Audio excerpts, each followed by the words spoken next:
ola tuna chuan zon sang hen luma chap char ku ta karin chei par ve vel na tur thom hno le ti vel enin han kal dawn ania kan thaw pui ai te ta ania zon sang hen lum hi chuan an showroom a mo kan lut dawn ani tuna hian char ku rin buat sei na tur tuna hian hei zonun hen luma kan oma zonun sang hen luma hei he lai mi hoi kan thaw pui ten nia hei hei ai mo nei tunu hei hi kim ki me he a puya chuan an nei hian kan kor hak tur te gitar chei dan tu te min than pui ni hi rong kong e kha kan ti tur kha hi tro engai ming kha hei hi a ming ka hello ro pui ke hian heng ho hi kor vel te gitar vel chei na tur ani hei tắm khóc mấy ạ cái mà hol cuốn lúc này ít té bọ chỉ sáng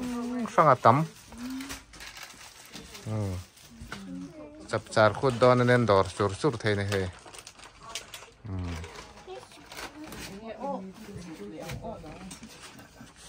heng hậu po hin không bé cả po man vét theng vẫn là lông với heng hậu hi thế là mẹ cọt hậu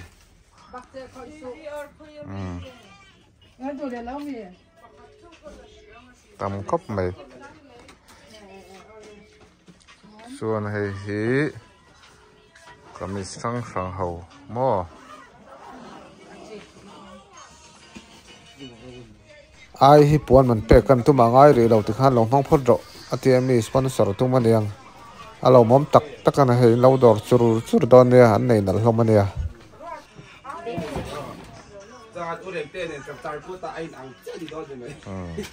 thế hầu hi nal khóc mày nal tak tak ta mày hi mà đủ chuan pan top mày xin hi lại hen he thil nal tak tak hay hi nula ho buồn mò tầm rap thạc lên tụi cái này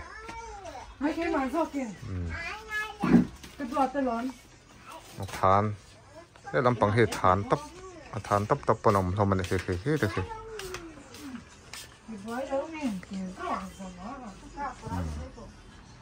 ê đây khum bèo hậu anh đấy á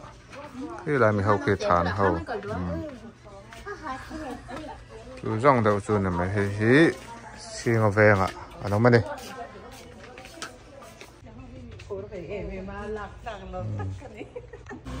tu nào về thung chuan ti sát lắm bằng ti sát hạc tur thằng về thung đón này đổ đang ăn cá lá ti sát đã chuan hay mình giàu lắm ti chuang hay mình digital print hay mình làm lăng hí chập char cốt đeo ang cái hayกันthằng à in mẹ tắc mò hay hí native circles thì không bị chiang về traffic point mo sunrise building thang da traffic point opposite mi ta khu ko le na cheng za sri som nga an tia mi chunga hian west coast na chi na mi zo puan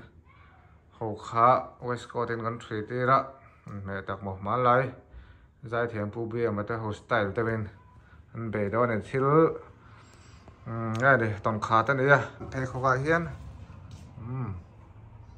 e lai ka ket boot cái tờ pillar hay mình cất bút thì phải học là mà chọn các phần cái riêng chú căn so với này chú có thầm nó học tốt không